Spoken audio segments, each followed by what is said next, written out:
bem, então, uma boa noite a todos. Vamos começar mais um encontro de Caminho do Boulder, no tema Valuation. Eu vou compartilhar a tela aqui com vocês.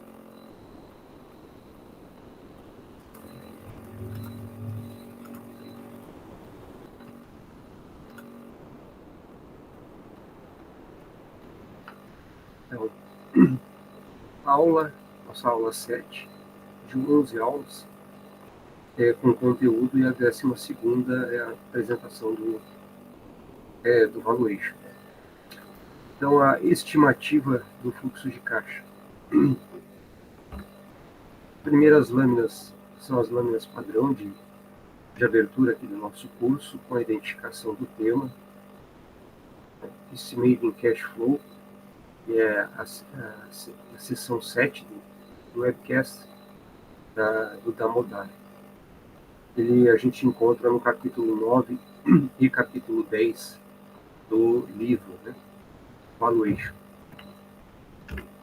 Então, aqui a literatura de referência, principalmente essa versão aqui em inglês, e tem a versão em português. Também a gente vai falar dos demais de forma complementar. Quem quiser assistir a classe original em inglês do professor da Modara, é só clicar no link, né? Então são as mesmas lâminas, com algumas modificações aqui que eu trago, incorporando os outros autores que estão na capa inicial. Então, a partir dessa lâmina inicial, aqui de definição do fluxo de caixa, a literatura ela trata fortemente dois tipos de fluxo de caixa: o fluxo de caixa da empresa e o fluxo de caixa dos acionistas. O que está na esquerda é o fluxo de caixa da empresa, né?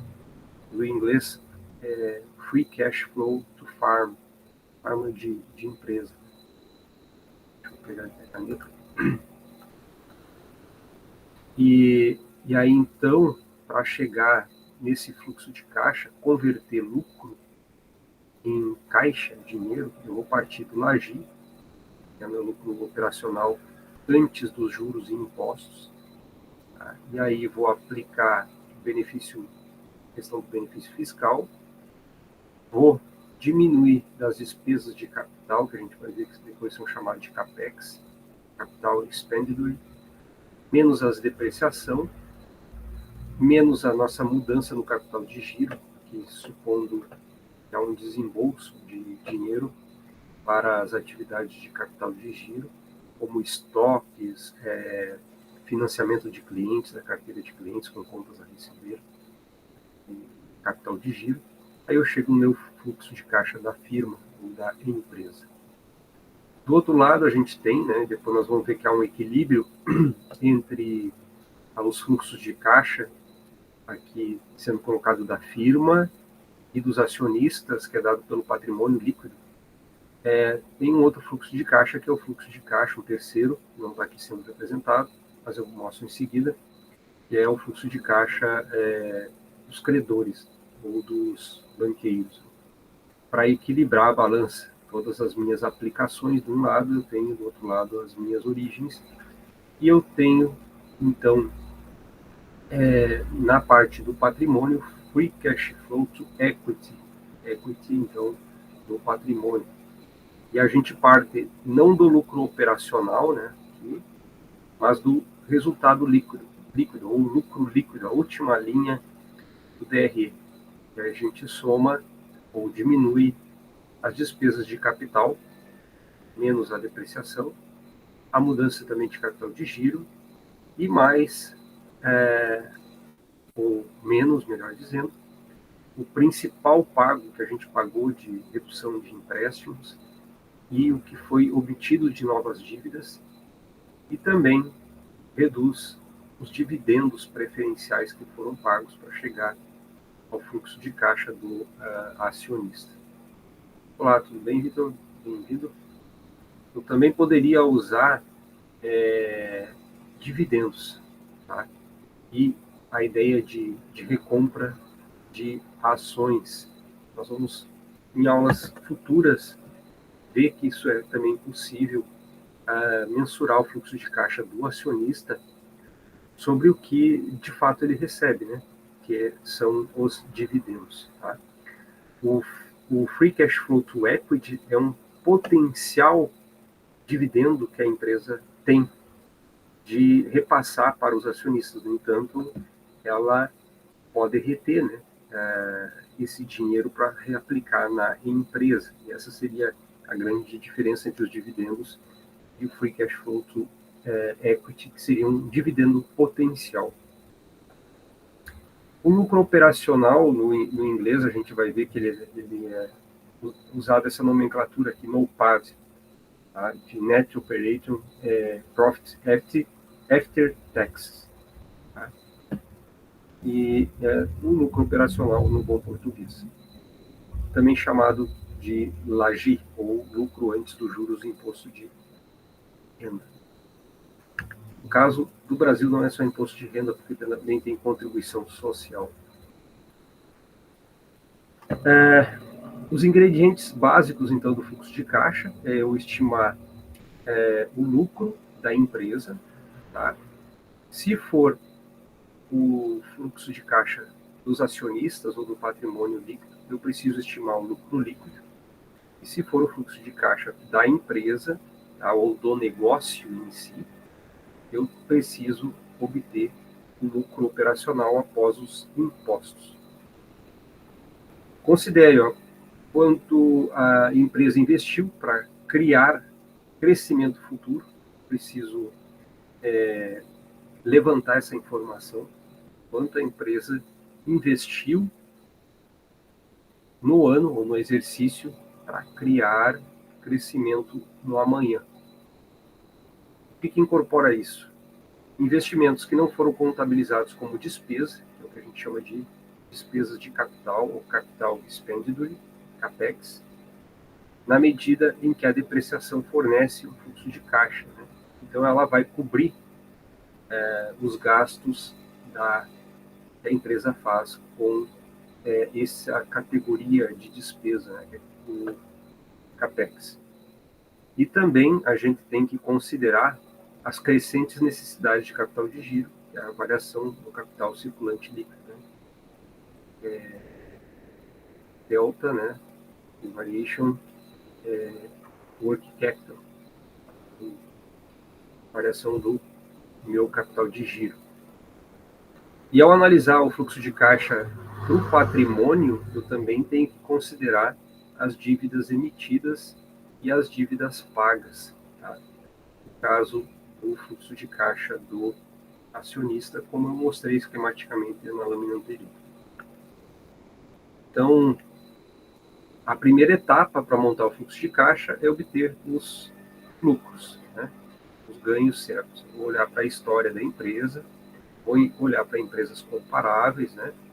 Vou normalizar os ganhos, porque eu posso estar analisando 5 anos para frente, ou analisando uma perpetuidade, e aí eu posso ter um fluxo de caixa do ano anterior que não é representativo da história da empresa. Eu tenho que fazer o que se chama de normalização dos dados, né? Como uma média aritmética, para tentar suavizar aquele lucro extraordinário que eu encontrei, um prejuízo extraordinário que eu encontrei, chegando mais próximo do histórico da empresa. Os arrendamentos operacionais eu preciso também ajustar na empresa, no lucro operacional, né? E converter os arrendamentos também em dívida. No caso das empresas americanas, em que lá eles utilizam o IASB, né, que resulta no GAP, né, ou nas normas GAP, em que o ativo ele está sobre o custo de aquisição. Então, tem despesas operacionais que elas não são ativadas. No caso do Brasil, e com as alterações da Lei de Sociedades Anônimas, em 2006, 2007, depois 2009, tem mais algumas atualizações recentes, 2019, em que convergem para a contabilidade internacional, e aí essas informações elas já estão embutidas no ativo.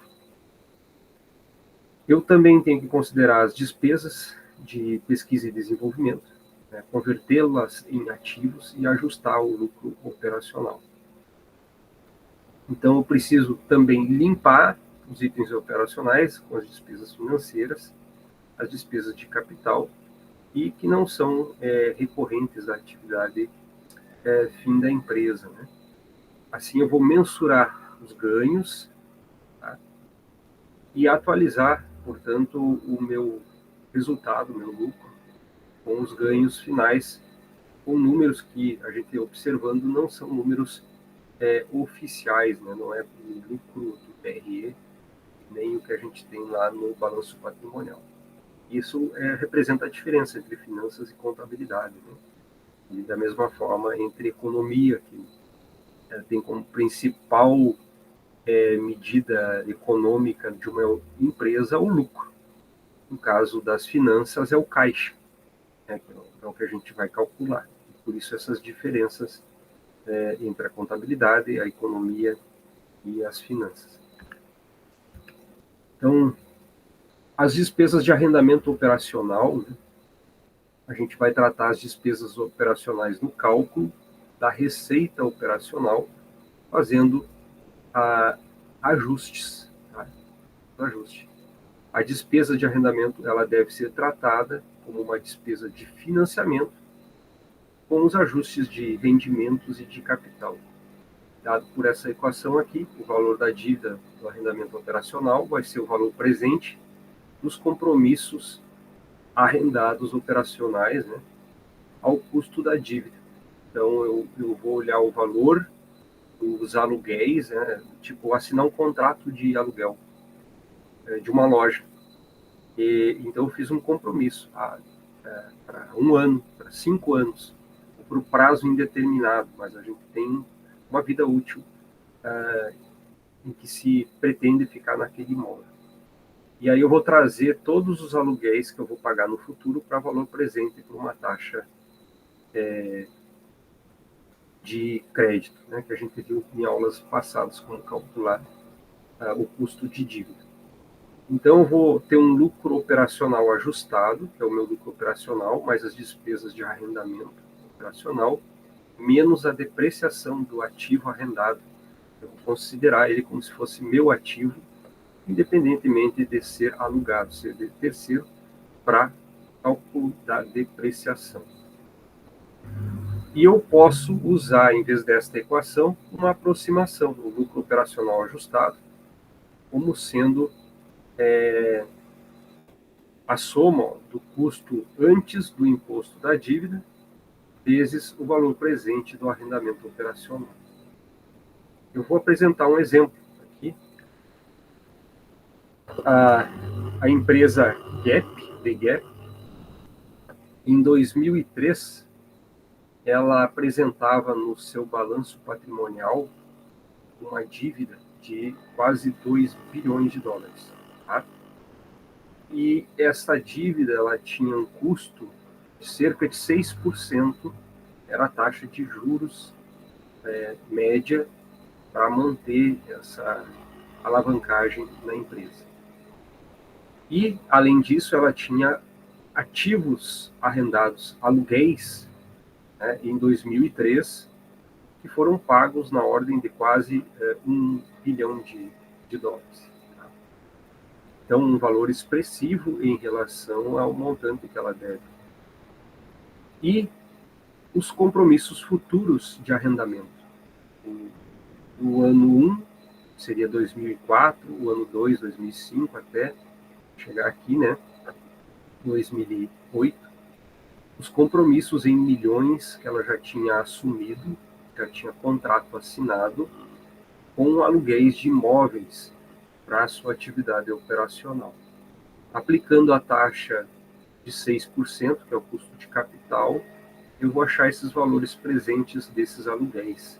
Tá? Aí como é que eu faço para achar o valor presente? Aí é aquela equação básica de matemática financeira, né? Essa fórmula aqui, a taxa, né, elevado no N, eu vou achar o meu valor presente. Tá? Então, para cada um desses cálculos, eu vou fazer isso aqui, e vou ter o total, né, o valor presente dos meus aluguéis, dos meus arrendamentos. Então, o valor da dívida de arrendamentos da empresa, né, ela tem um total de 4.396, né, também o valor do ativo arrendado, somando todos os valores da dívida. Tá? E, opa, não é esse, o somatório está aqui embaixo. Esse 1.300 e pouco aqui, ele é do sexto e sétimo ano. Tá? É o valor presente do sexto e do sétimo ano, estão sendo colocados aqui junto. Então, eu vou somar todos esses valores, dar esse montante. Toda essa coluna aqui de valor presente. Tá? 4 bilhões. Então, em aluguel contratado, ela já é uma obrigação assumida. É mais que o dobro do que está declarado no balanço patrimonial como dívida, de 2 bilhões. Então, a dívida pendente dessa empresa, a DGEP, ela não é 2 bilhões. Eu tenho que somar esses 4 bilhões, ela é mais de 6 bilhões ó, de dívida que ela tem já com compromissos para os próximos anos. Com isso, eu vou também ajustar o meu lucro operacional, que é o resultado operacional declarado, né, mais o ajuste operacional esperado, menos a depreciação em períodos. Eu estou considerando os contratos têm 7 anos, dos arrendamentos de aluguel, 7 anos, então eu tenho uma depreciação, né, que é dividido por 7. Esses 4 milhões eu vou depreciar em 7 anos, e assim eu tenho um lucro operacional dado pelo meu lucro declarado, mais o meu valor ajustado pelo lucro, menos a minha depreciação, tá? Eu chego a esse montante. Onde é que saiu esses 978? O ajuste é a minha despesa do ano corrente, com arrendamentos operacionais. Então, o meu lucro operacional, considerando os aluguéis, né, é bem diferente o valor, tá, do meu operacional declarado no demonstrativo de resultado. Olha o que isso significa. Essa aqui é a lâmina original do Damodara, tá na webcast dele, né? E essa aqui é a tradução com um pouco mais de colorido aqui para facilitar o entendimento de vocês. Né? Então, quais os efeitos colaterais do arrendamento operacional? Vai acontecer mudança no VAC. Nessa primeira coluna à esquerda, se eu aplicar direto o DRE, o VAC vai ser 7,3, e o ROC, que é o Return on Capital, né, retorno sobre o capital, de 12,9. Se eu fizer os ajustes, o custo de capital cai para 6 e o meu ROC também. Retorno do capital de 12 cai para 9, é bem menos atraente, dado essa quantidade de compromissos que a empresa tem com aluguéis a pagar. Tá? E então, até chegar nessas diferenças, nesses valores de WACC e ROC, eu tenho que partir do DRE. Né? Então, dessa forma aqui, do lado tradicional, considerando o LAGI sem ajuste dos arrendamentos, e aqui do outro lado, com os ajustes de arrendamento, né? Tem o valor da depreciação que estava na lâmina anterior, Os 4 bilhões de dívida dividido por 7 é o que eu vou diminuir do meu lucro. Então, tem um novo Lagi, né? E o meu balanço patrimonial também tem diferença, né? Ó, se eu não considerar o meu arrendamento, o passivo é 2 bilhões em obrigações com terceiros. Tá? E o meu total do ativo é 5.100. Se eu ativar os arrendamentos, ele sobe para quase 10 bilhões de ativo, tá? E o meu passivo para 6,3. Isso altera por completo a equação do WACC, né? Porque no WACC eu tenho Weighted Average Cost Capital, ela é uma média ponderada do passivo e o PL. E se eu ativar o arrendamento, o meu passivo ele é muito maior, mais do que o dobro do que o meu PL, quando que na situação original o meu PL era maior do que a dívida. Tá? Então altera a proporcionalidade, ó, que eu tenho no cálculo do custo do AC. Por isso essas modificações que tem aqui também da mesma forma vai alterar o return on capital, né, o retorno do capital, porque o meu denominador, né, meu lucro sobre o investimento é de 10 bilhões e não de 5, é o dobro. Né? E aí, então, isso acaba impactando o meu retorno do capital, tá? Significativamente. Então, esse é um dos ajustes cruciais que a gente tem que fazer, especialmente empresas de varejo, bancos, né, que trabalham com muito arrendamento, né, pegar uma loja São João, que você vai ver, a grande maioria são alugados os imóveis, né, e assim, N exemplos, lojas americanas, tá? Da mesma forma.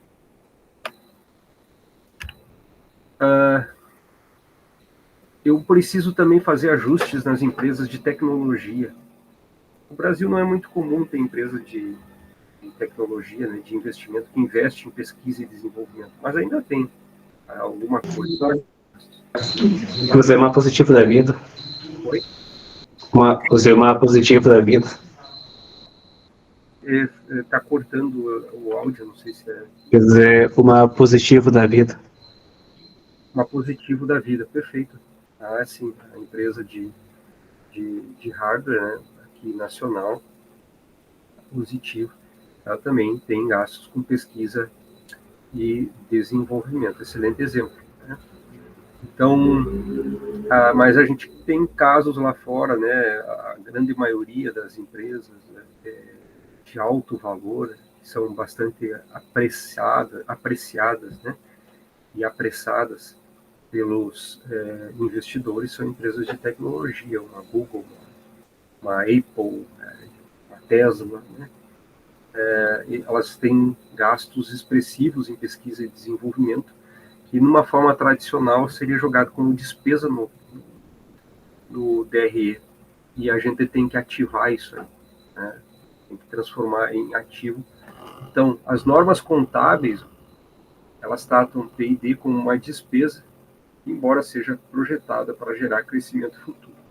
Então, nós vamos ter que especificar a vida amortizável de pesquisa e desenvolvimento, de 2 a 10 anos, depende muito da tecnologia, né?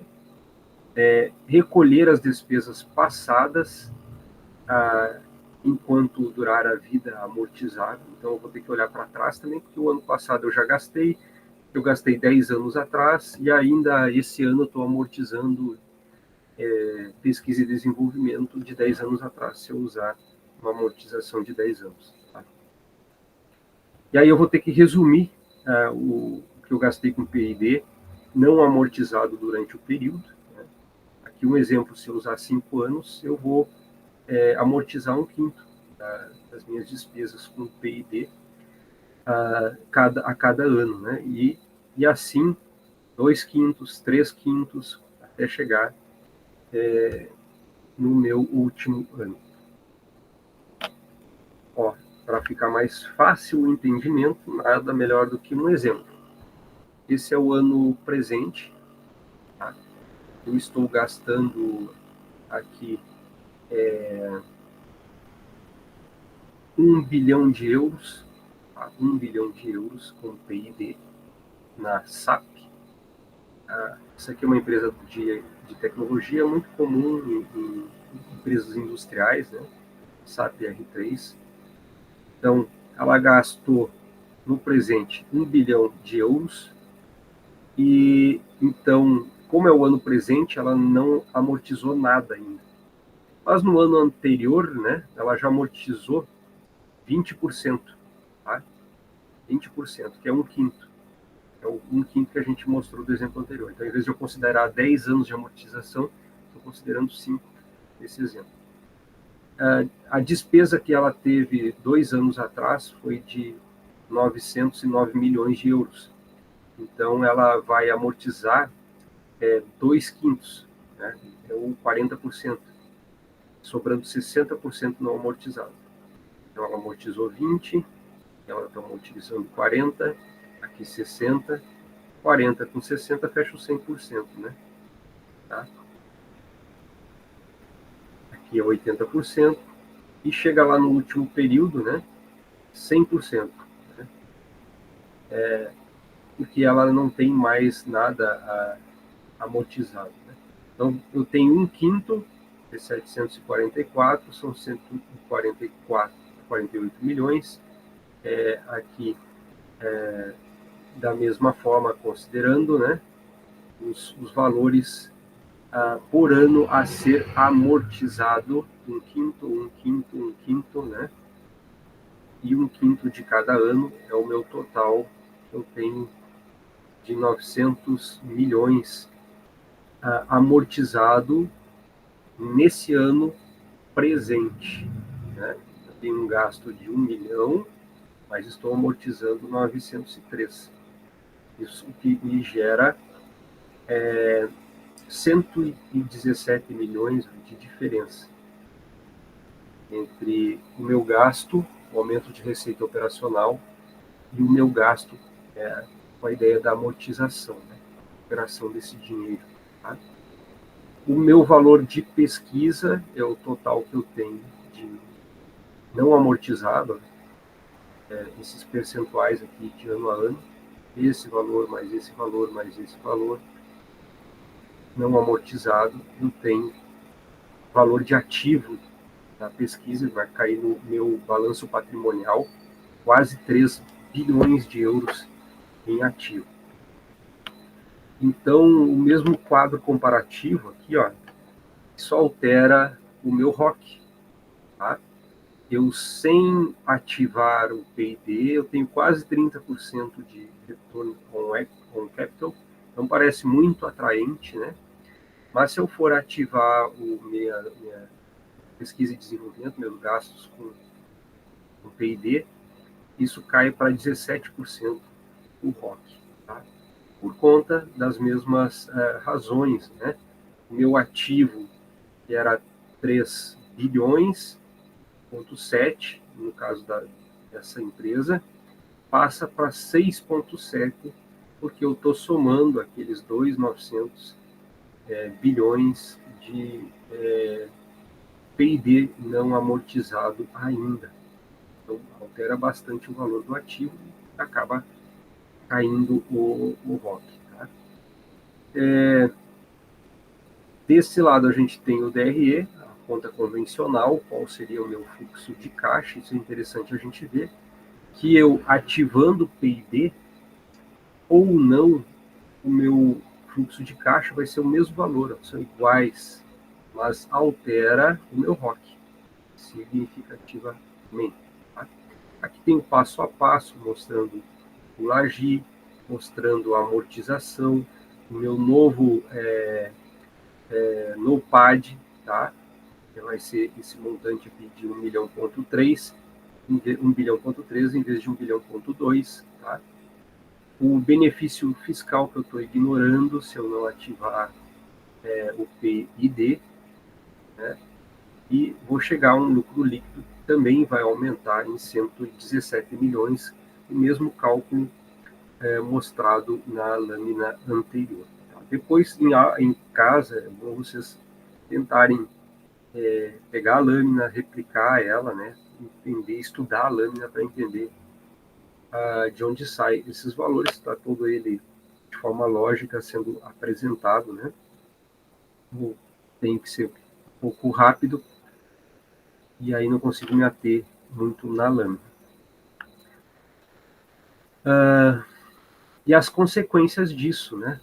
Então, a gente tem uma alteração na taxa de reinvestimento e no valor do ROC.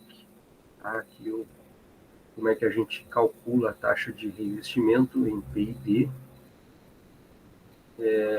CAPEX, menos depreciação, né, mais a variação do capital de giro, mais o P/D, que é o Research and Development, né, expenses, despesas com pesquisa e desenvolvimento, a parte de amortização, que é o cálculo que a gente estava fazendo ali da amortização, né?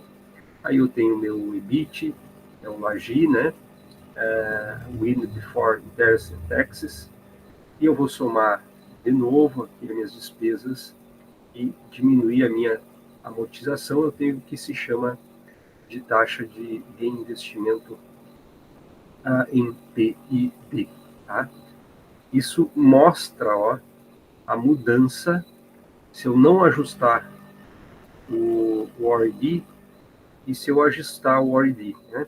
Então, quanto eu tenho de EBIT, tá? de invested capital, o ROIC, reinvestimento rate, o value of farm, o value of equity e o value per share, o valor por ação, ele muda muito. O valor por ação, eu ajustando, salta de 42 para 74 o valor da ação com os ajustes, mostrando que é muito grande a diferença, né?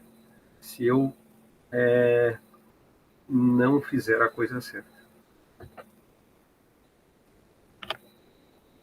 O segundo passo, então, considere o efeito dos impostos, tá? Além do arrendamento e então, também do P/D, os impostos. O Brasil é carregado de impostos. Então, os ganhos de fluxo de caixa devem ser após os impostos corporativos, tá? E o fluxo de caixa para o patrimônio, a gente começa pelo lucro líquido, já é após os impostos.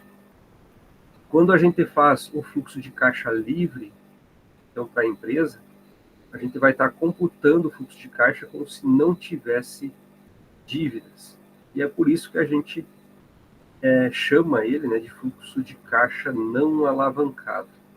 O fluxo da caixa da empresa, né, é uma coisa que não está considerando a fonte de recurso. Estou analisando o negócio em si, se ele é lucrativo ou não, e não a competência da administração de como ela está angariando fundos para permitir meios do negócio funcionar. Né?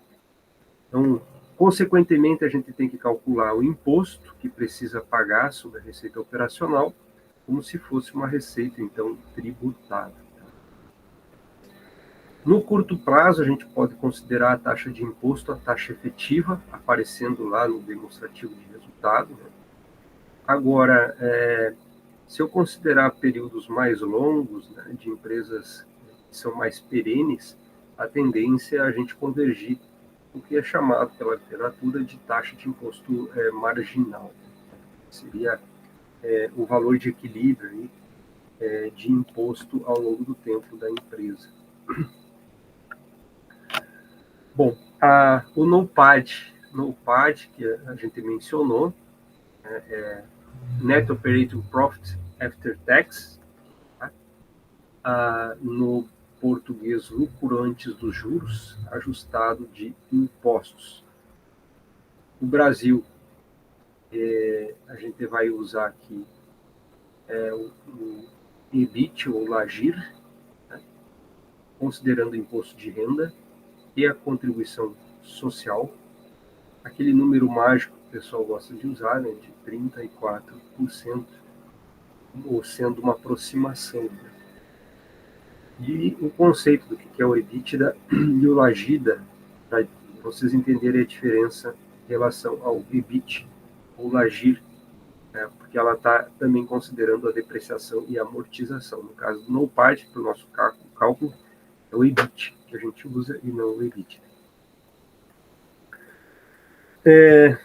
Uma correção ainda mais precisa, em vez de eu usar o NOPAD, é usar o que se chama de NOPLAT, né? Que é o meu EBIT menos os tributos sobre o EBIT, mais variação dos impostos diferidos, que é muito comum ter impostos diferidos, né? Impostos que foram realizados nesse exercício, mas que eu vou pagar no exercício seguinte. E como eu estou atrás do meu caixa e não do meu lucro, tá? Então eu preciso verificar o que ficou de restos do exercício anterior que eu tenho que pagar nesse exercício, né, de impostos. E por isso eu preciso incorporar o diferimento do imposto. Como é que eu faço isso? Esse imposto diferido é simplesmente a diferença entre o imposto a recolher do meu passivo, eu vou pegar lá do DRE, do balanço patrimonial, perdão, e o imposto a recuperar, tá, do meu ativo. Vou fazer a diferença, eu tenho imposto diferido e somo em cima dos tributos do EBIT. Tá? E aí eu tenho o que se chama de Net Operational Profit Less Adjusted Taxes. Tá? Então, dado que eu vou ter os tributos efetivamente pagos, aí o meu caixa se torna mais correto. Tá? Então, em vez de NOPAD, NOPLAT. Outro ajuste significativo aqui, eu tenho que definir amplamente o reinvestimento, né, para ativos, então, de longo prazo.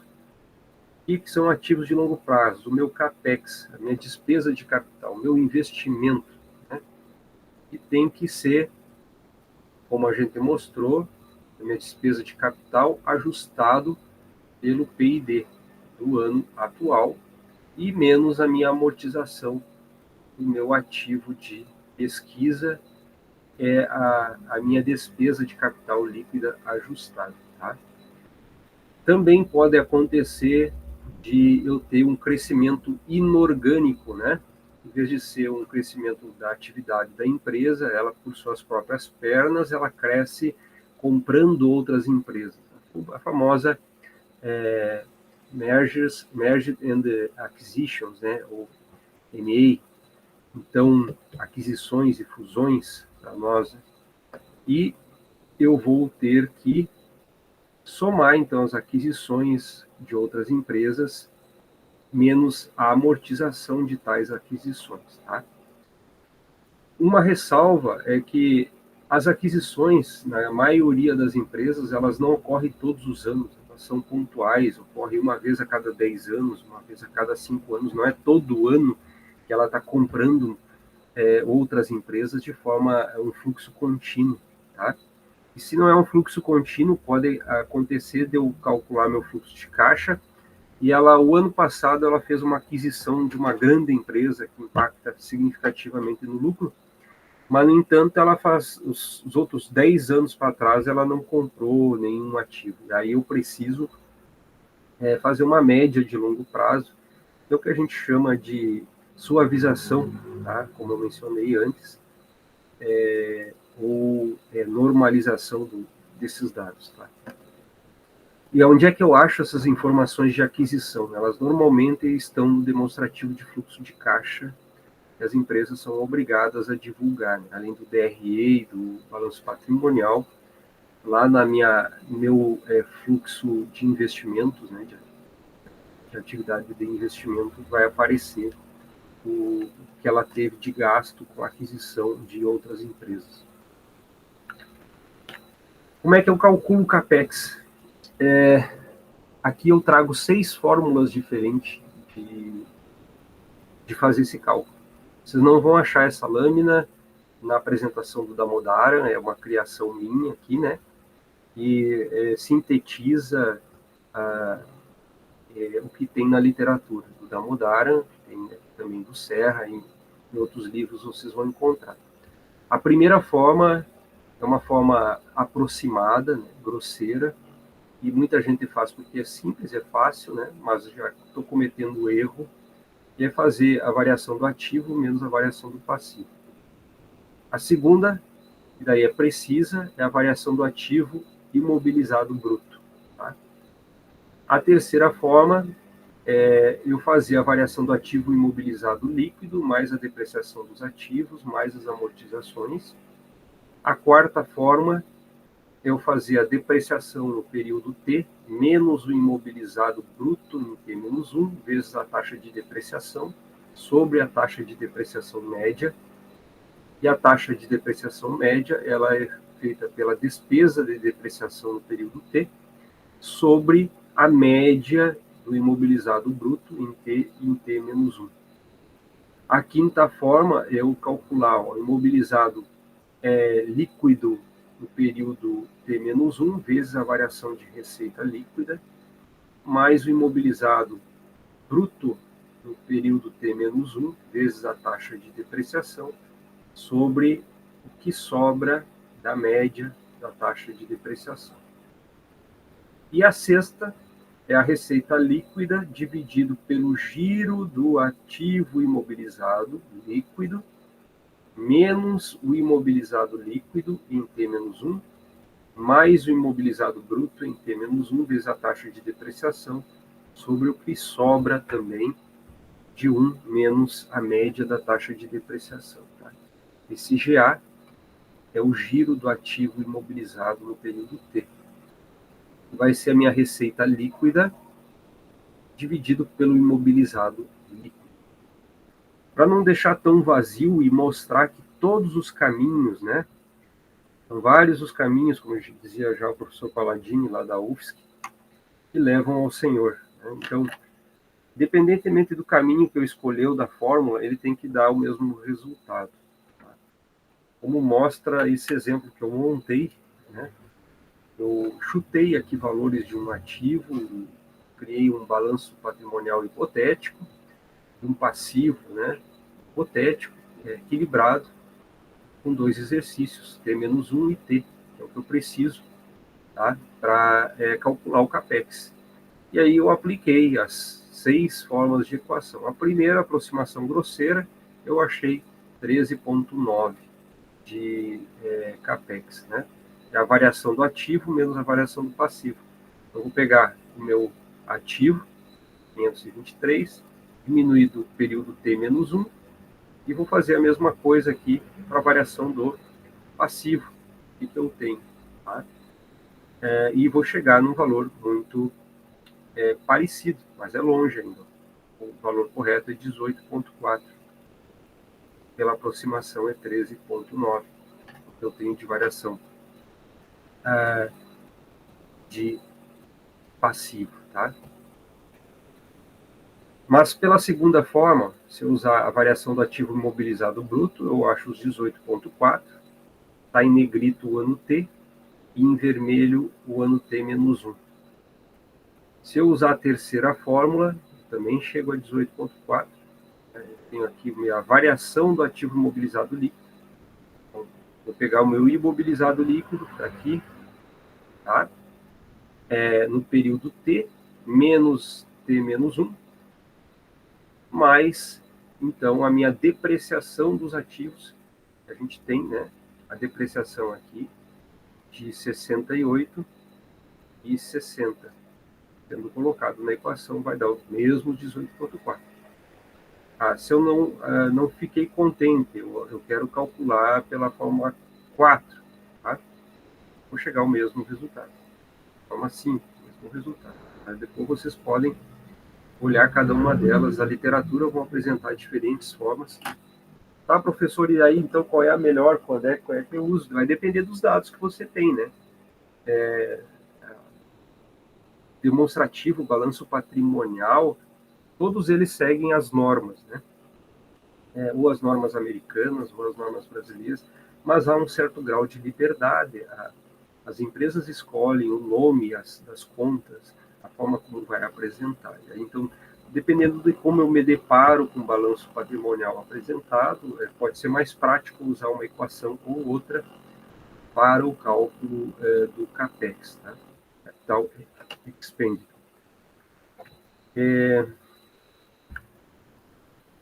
E ativos de curto prazo, tá? O que acontece? A gente falou do CAPEX, mas eu tenho que falar também do Working Capital, a variação do capital de giro, tá? Que é a diferença entre o meu ativo, estoque, caixas e contas a receber, e também o meu passivo circulante, que são meus contas a pagar, minhas dívidas. E uma definição bem clara de capital de giro, de uma perspectiva de fluxo de caixa, que ela é a diferença entre o ativo circulante, não caixa, tá? Ou chamado de ativo circulante operacional, menos o meu passivo circulante operacional ou não dívida, tá?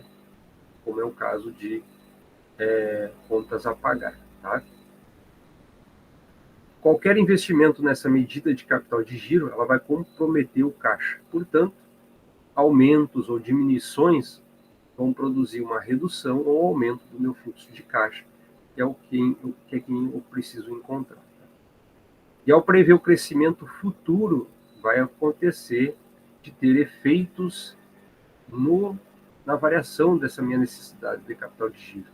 Precisa ser incorporada, então, no meu fluxo de caixa. Um exemplo de como é que a gente calcula, então, o capital de giro líquido, né, ou a variação do capital de giro.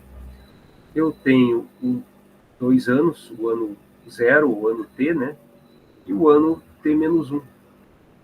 Então, eu preciso de 2. Eu vou precisar separar o que é caixa operacional, né, do meu caixa bruto.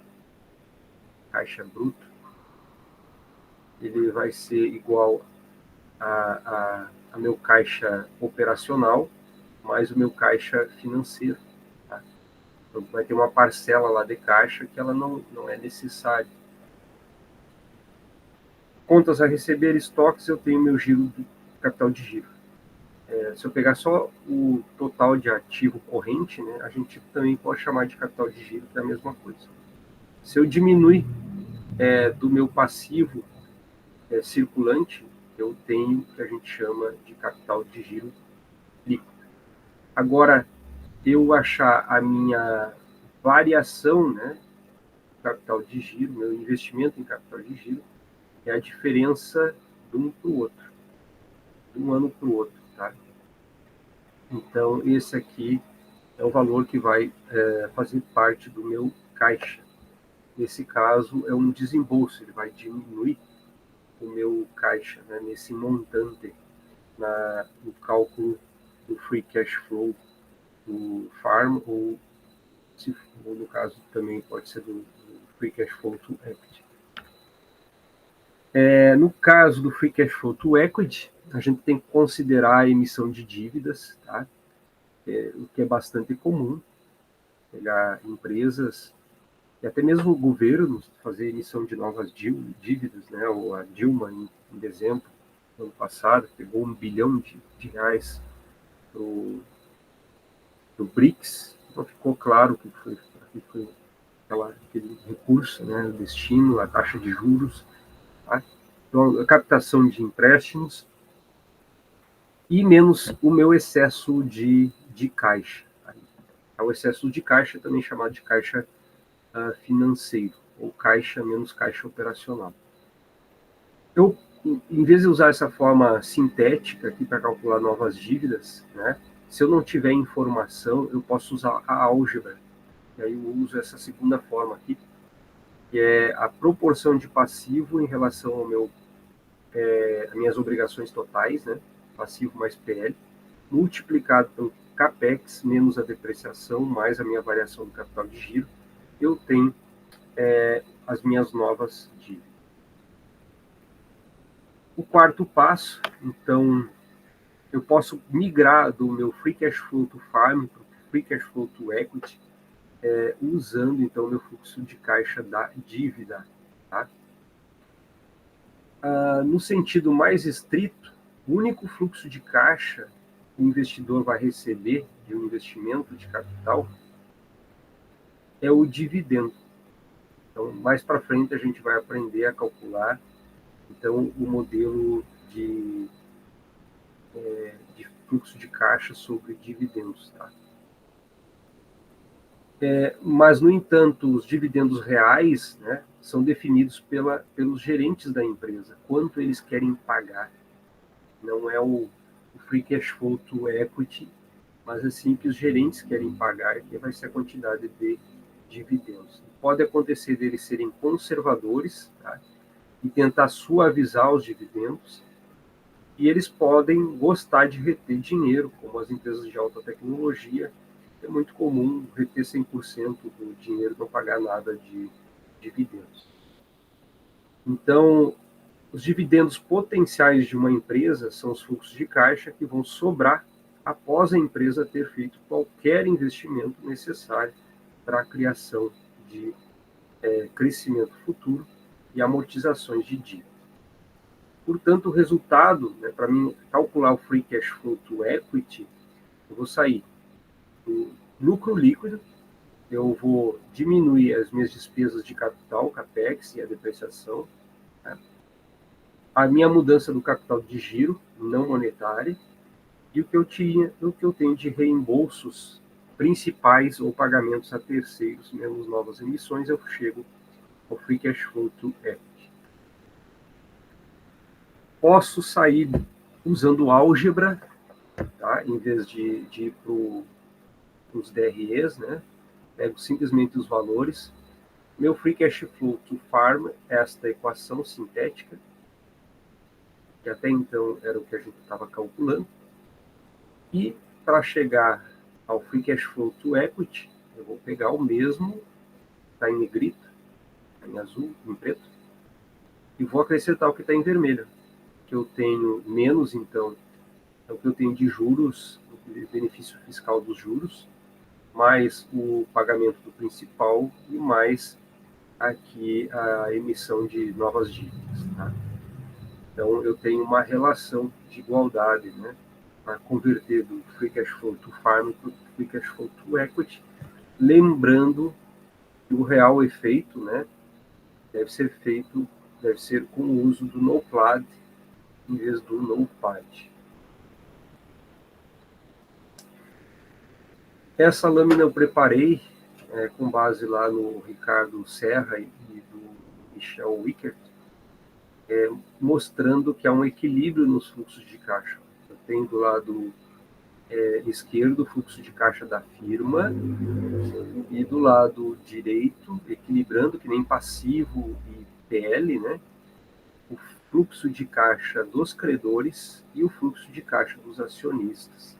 Então, eu, sobre a ótica de um banqueiro, de um banco que está interessado, né, no pagamento, na capacidade da empresa de pagar juros, eu vou olhar esse aqui é o meu fluxo de caixa, juros recebidos, mais amortizações recebidas, né, menos novas captações e meu fluxo de caixa dos credores, tá? Free cash flow do débito.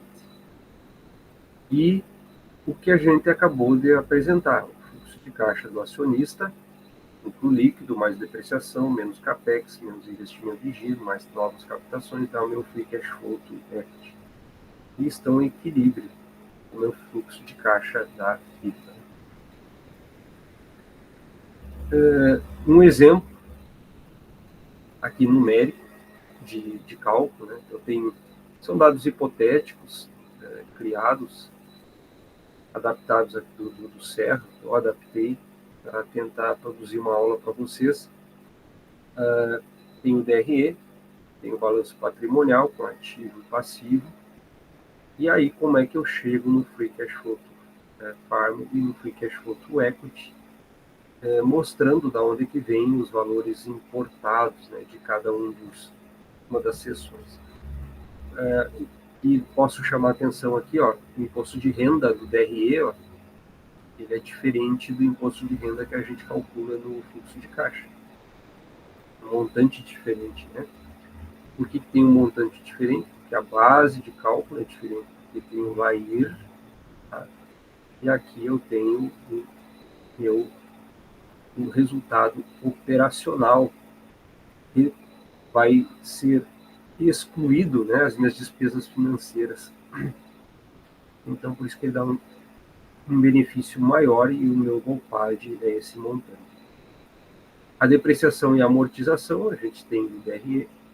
O CAPEX eu tenho que calcular por uma daquelas fórmulas que a gente foi apresentado. Tá? O investimento em capital de giro, eu também preciso calcular. Eu tinha mostrado para vocês o exemplo de como é que se calcula o capital de giro aqui, a variação do capital de giro, essa segunda linha. E assim eu vou obter o meu fluxo de caixa dos investidores, né? E é chamado fluxo de caixa da firma, né? Então, para quem quer investir naquele negócio, naquela empresa em si. Para um acionista, eu já tenho essa segunda modalidade, vou partir do lucro líquido. E a minha última coluna é o lucro líquido.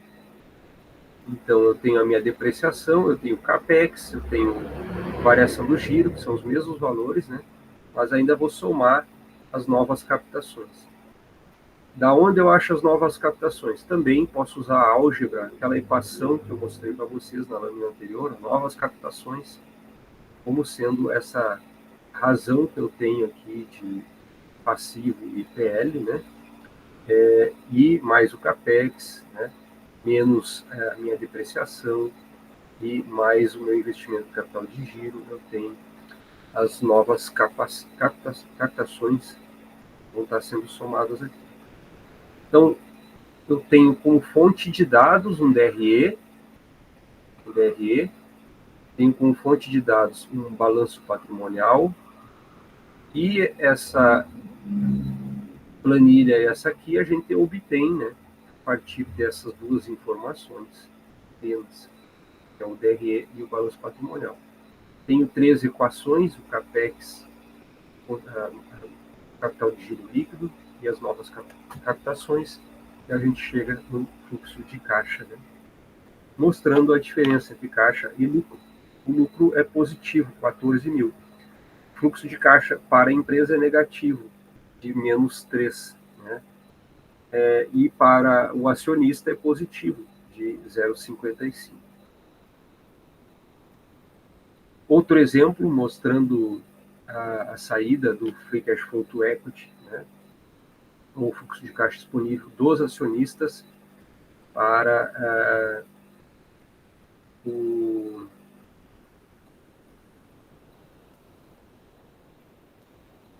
cálculo das novas dívidas. Então, em vez de eu usar valores absolutos, eu posso simplesmente usar percentuais.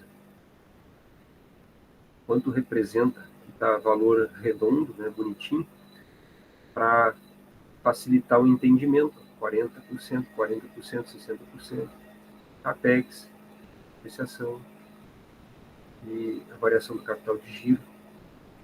E são essas informações aqui.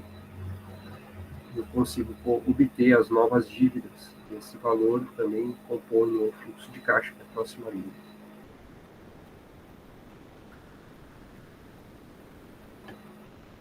Fechou.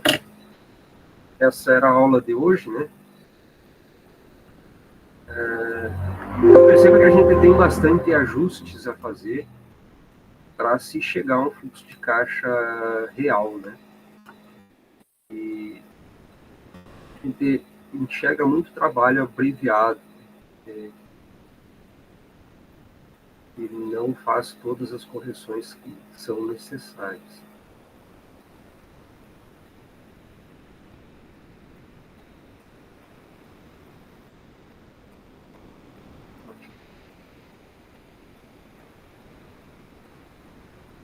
Não parou.